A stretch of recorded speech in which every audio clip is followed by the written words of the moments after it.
पुण्याचं ससून रुग्णालय पश्चिम महाराष्ट्रातील गरिबांच्या हक्काचं रुग्णालय.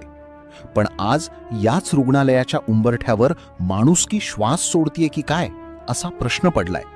कारण ससूनमध्ये आता गरिबांचा कोणीच वाली उरलेला नाही. हे दृश्य पहा. एका बाजूला कोट्यवधींच्या निधीच्या गप्पा मारणारं प्रशासन आणि दुसऱ्या बाजूला फुटपाथवर आपल्या काळजाच्या तुकड्याला घेऊन झोपलेली ही हताश माता. पुण्याच्या ससून रुग्णालयाबाहेर सध्या हे विदारक वास्तव पाहायला मिळतंय. प्रशासनाने नातेवाईकांसाठी निवारा केंद्र उभारल्याचे दावे केले खरे, पण वस्तुस्थिती काय आहे? ही निवारा केंद्र केवळ कागदावर आहे किंवा सीलबंद कुलुपांच्या आड आहे. रुग्ण आत मृत्यूशी झुंज देतोय आणि बाहेर त्याचे नातेवाईक कचऱ्याच्या ढिगाऱ्या शेजारी दुर्गंधित आणि निर्जन स्थळी रात्र काढायला मजबूर आहे. ससूनच्या या गलथान कारभारावर आता प्रश्न उपस्थित होत आहेत.